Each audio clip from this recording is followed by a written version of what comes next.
مسیح یسوع کے عظیم اور جلیل نام میں آپ کی سلامتی ہو۔ میرا نام پادری پروفیسر ٹونی ولیم ہے۔ چچا زاد بھائی تو چچا زاد بھائی ہوتے ہیں اور بھائی تو بھائی ہوتے ہیں۔ میں نے جب یہ کامنٹ پڑھا تو اس کامنٹ کے اوپر جو ویڈیو تھی وہ دیکھ کے میں حیران رہ گیا کہ ایک یہودی اور ایک عرب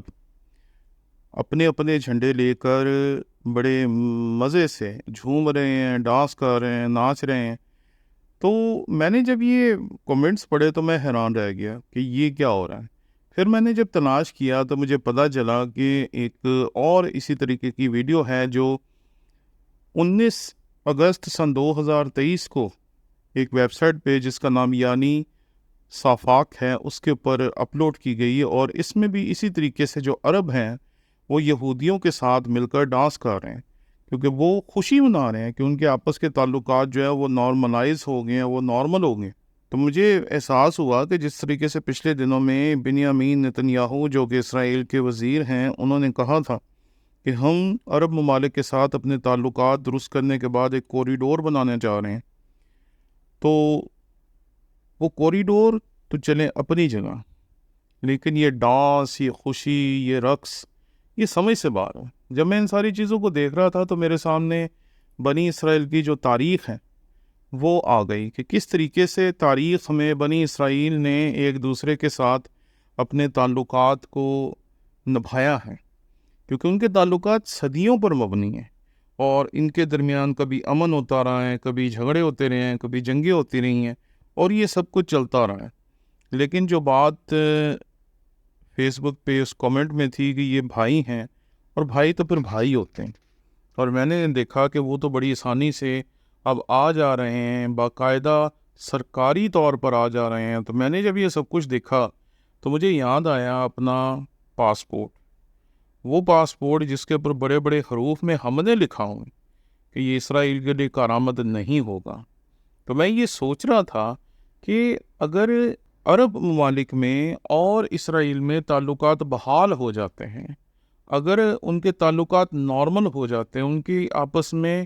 جو تجارت ہے وہ نارمل ہو جاتی ہے، اگر ان کے جو تعلقات ہیں وہ نارمل ہو جاتے ہیں، کیونکہ اتنا بڑا دعویٰ جو بنیامین نتنیاہو جو کہ اسرائیل کے وزیر اعظم ہیں انہوں نے کیا ہے، تو اس سے لگ یہی رہا ہے کہ اب ان کے تعلقات نارمل ہو چکے ہیں، کیونکہ انہوں نے یہ نہیں کہا کہ ہم یہ کریں گے یا ایسا ہوگا، بلکہ انہوں نے کہا کہ یہ ہونا ہے۔ یعنی کہ انہیں پتہ ہے کہ تمام حالات جو ہیں وہ اس طرح کے وہ بنا چکے ہیں، رستے کھل چکے ہیں، دروازے کھل چکے ہیں، دلوں پہ لگے ہوئے تالے ٹوٹ چکے ہیں۔ تو اب جب یہ کوریڈور بن رہا ہے تو اس کوریڈور کے بننے کے بعد جو یہودیوں کے مسلمانوں کے ساتھ تعلقات تھے وہ اور زیادہ بہتر ہو جائیں گے۔ میں یہ سوچ رہا تھا کہ ان حالات میں ہم پاکستانی کہاں سٹینڈ کریں گے؟ ہم نے ابھی تک انہیں قبول نہیں کیا، ان کے ساتھ ہمارے سفارتی تعلقات نہیں ہیں، ہم ہر طرح سے ان کے ساتھ جو کچھ بھی ہو سکتا ہے وہ کرتے ہیں۔ اگر کوئی ان کے لیے دعائیں مانگے تو اس کی مخالفت کی جاتی ہے، اگر کوئی ان کے لیے کوئی اچھی بات کر دے تو اس کو ہم اپنا دشمن سمجھنے لگتے ہیں۔ تو ایسے وقت میں ہم کہاں کھڑے ہوں گے؟ اور سب سے بڑی بات یہ ہے، اگر کبھی پاکستان کے اور اسرائیل کے تعلقات آپس میں بحال ہو جاتے ہیں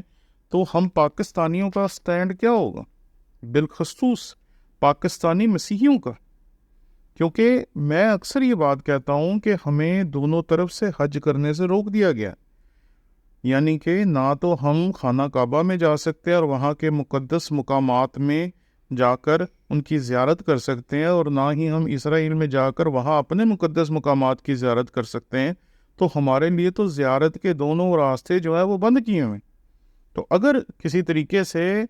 یہ رستہ کھل جاتا ہے کہ بنی اسرائیل کے ساتھ یا اسرائیل کی حکومت کے ساتھ پاکستان کے تعلقات بحال ہو جاتے ہیں، تو پھر ہمارا سٹانس کیا ہوگا؟ ہمارے تو تمام پاسپورٹ جو پاکستان میں بند رہے ہیں،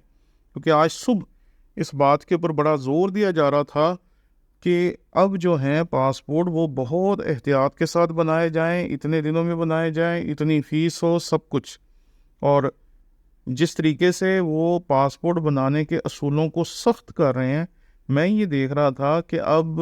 بڑی احتیاط سے سب کچھ بنایا جائے گا، لیکن آج جو پاسپورٹ بن رہے ہیں، اگر 6 ماہ کے بعد ہمارے اسرائیل کے ساتھ تعلقات نارمل ہو جاتے ہیں، ہماری حکومت فیصلہ کر لیتی ہے، کیونکہ پورا عرب جو ہے وہ اسرائیل کو قبول کرنے کے لیے تیار ہے، تو کیا ہم بھی انہیں قبول کرنے کے لیے تیار ہیں؟ اگر کسی طریقے سے ہماری حکومت انہیں قبول کرنے کے لیے تیار ہو جاتی ہے، تو کیا اب پاکستانی مسیحیوں کو نئے پاسپورٹ بنانے پڑیں گے، یا یہی پاسپورٹ وہاں کے لیے قابل استعمال ہوں گے؟ کیونکہ ہمارے پاسپورٹ پر بڑے واضح طور پر لکھا ہوتا ہے کہ یہ اسرائیل کے لیے کارآمد نہیں ہے۔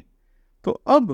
ہماری صورتحال کیا ہوگی؟ کیونکہ جس طریقے سے سعودی عرب نے، عرب ممالک نے اسرائیل کو قبول کر لیا، ان کے آپس میں تعلقات بحال ہو گئے ہیں، باقاعدہ سرکاری دورے ہو رہے ہیں، سب کچھ ہو رہا ہے، پلاننگ ہو چکی ہے۔ ایک اسرائیل کے وزیر اعظم ہیں بنیامین نتنیاہو، انہوں نے واضح طور پہ کہا کہ اب یہ کوریڈور بنے گا، تو اس کا مطلب ہے کہ اس کے بارے میں پلاننگ ہو چکی ہے، بات چیت ہو چکی ہے، اور سب کچھ ہو چکا ہے۔ اور اسرائیلی وہ لوگ ہیں جو کئی سو سال آگے سوچنے کے عادی ہیں، تو ان کی پلاننگ جو ہے اگر ہو چکی ہے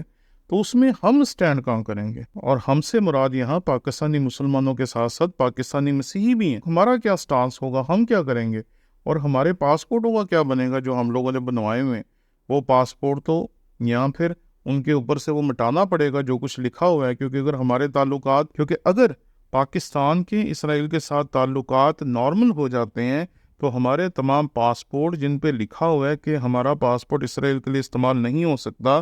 وہ سب بیکار ہو جائیں گے اور ہمیں نئے پاسپورٹ بنانے پڑیں گے۔ اور پھر اگر خدا کرے، اگر اس کی مرضی ایسی ہو کہ پاکستان کے اور اسرائیل کے تعلقات اگر بحال ہو جاتے ہیں، تو پھر ہم وہاں جانے کے قابل ہوں گے اور ہم خوشی خوشی وہاں جا کر ان مقدس مقامات کو دیکھ سکیں گے جو ہمارے مذہبی مقدس مقامات ہیں۔ تو میں یہ سمجھتا ہوں کہ یہ ایک اچھا عمل ہے جو ہو رہا ہے، لیکن ہمارے ملک کی جو سیاست ہے وہ اس بارے میں کیا سوچ رہی ہے، یا ہمارے ملک کے جو رہنما ہیں وہ اس بارے میں کیا سوچ رہے ہیں؟ یہاں میں تمام پاکستانیوں سے درخواست کرتا ہوں کہ ہمیں دعا کرنی چاہیے کہ ہمارا ملک جس سمت میں بھی جائے وہ سمت خدا کی مرضی کے مطابق ہو، کوئی جذبات میں کیا ہوا فیصلہ ایسا نہ ہو جس کی وجہ سے ہمارے ملک کے جو حالات ہیں وہ اور زیادہ کمزور ہو سکیں۔ جس طرح ہمارے مالی حالات کمزور ہیں، روز افزوں ہوتی ہوئی جو مہنگائی ہے اس میں کسی کو بھی سمجھ نہیں آ رہی کہ کیا کرے، تو ایسے وقت میں خدا کوئی ایسے رستے کھولے، کوئی سوچ دے، لوگوں کو کوئی عقل دے، سمجھ دے، تاکہ ہم کچھ ایسے فیصلے کر سکیں یا اس طریقے سے ہماری حکومت فیصلے کر سکے جس سے پاکستان دوبارہ سے خوشحال ہو سکے۔ آمین۔